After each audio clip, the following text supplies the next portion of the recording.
Alors, il faut pouvoir donc déterminer facilement, il nous faut un moyen pour déterminer facilement si la boucle fermée va avoir de la résonance ou pas.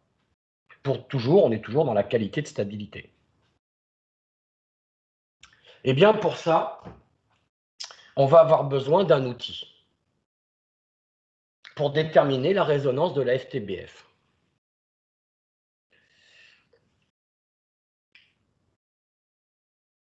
Parce que si je veux déterminer le comportement fréquentiel de la FTBF, il faut que je calcule la FTBF. Et il faut que je fasse une analyse complète de cette boucle fermée pour pouvoir ensuite déterminer son comportement fréquentiel et dire il y a de la résonance, donc le comportement indiciel, il y aura des oscillations amorties. Je suis donc obligé, si je n'utilise pas un outil spécial, de calculer entièrement et d'analyser entièrement la FTBF. Or, ce qu'on a vu, c'est que la précision, on la détermine par le gain statique de la FTBO, de la boucle ouverte. La stabilité, on la détermine avec la courbe de la FTBO dans Black. Ouais. Ce qui serait top, c'est d'avoir un truc où, en connaissant la FTBO, je pourrais déterminer s'il y a une résonance ou pas en boucle fermée. Comprenez l'idée? D'éviter de calculer la FTBF et uniquement en traçant la FTBO, de connaître les performances en termes de qualité de stabilité de la FTBF. Alors avant d'utiliser un outil, il faut qu'on parle de la normalisation d'un système bouclé quelconque pour le normaliser à un retour unitaire.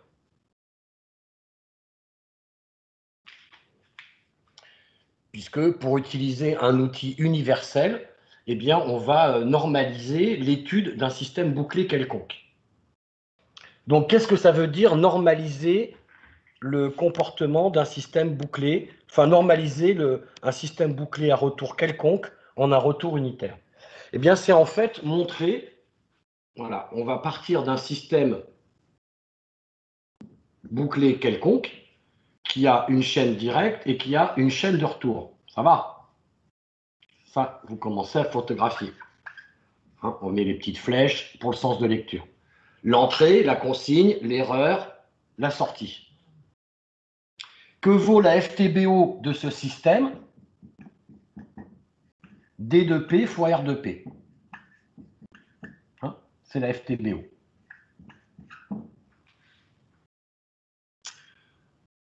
OK.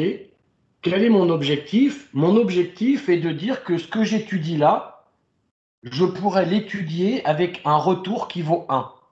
Un retour unitaire, donc. C'est ce qu'on appelle un retour unitaire, quand le retour vaut 1. Qu'est-ce qu'on peut remarquer?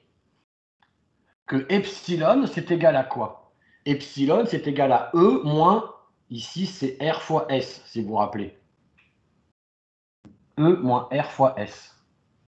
Mais mon epsilon, je peux aussi l'écrire en disant que c'est R facteur de E sur R moins S.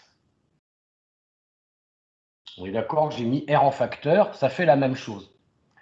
Ça veut dire quoi? Ça veut dire que mon epsilon, qui était là, qui est la grandeur qui pilote la valeur D,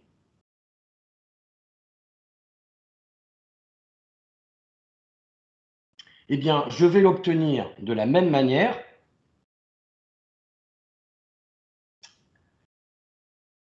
en multipliant E sur R moins S. Donc, en fait, je prends un soustracteur,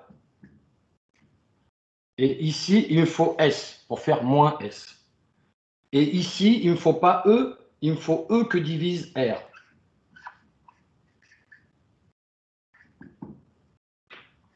Et ensuite, je multiplie. Bah, ici, j'ai E. Ici, j'ai que divise R. Donc ici, j'ai E sur R.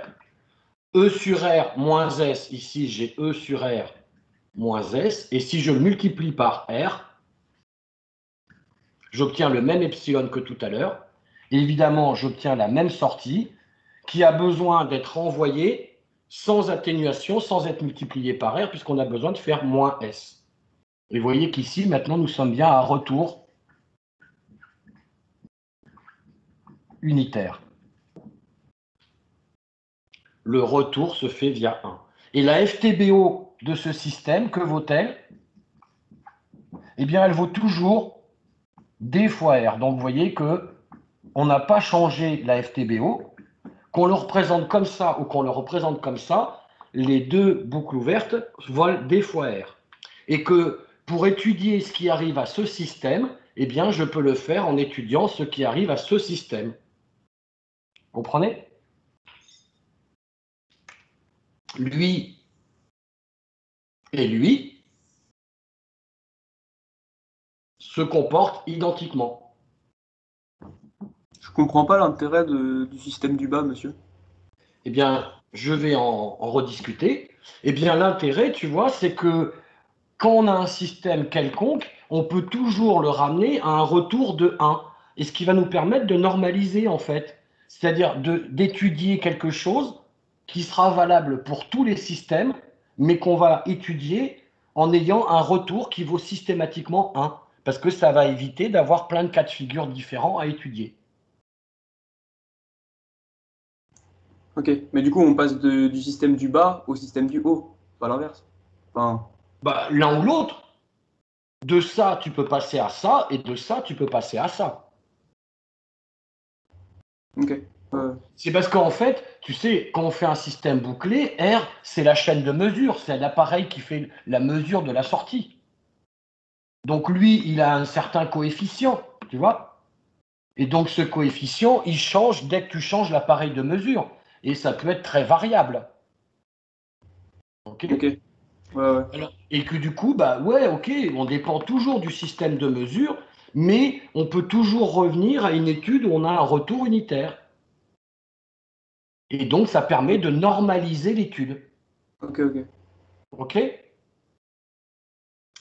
Voilà. Et à partir de maintenant, j'ai plus de place pour le noter, notez-le vous oralement. À partir de maintenant, eh bien, on va systématiquement considérer des études de système à retour unitaire, même quand ce n'est pas le cas.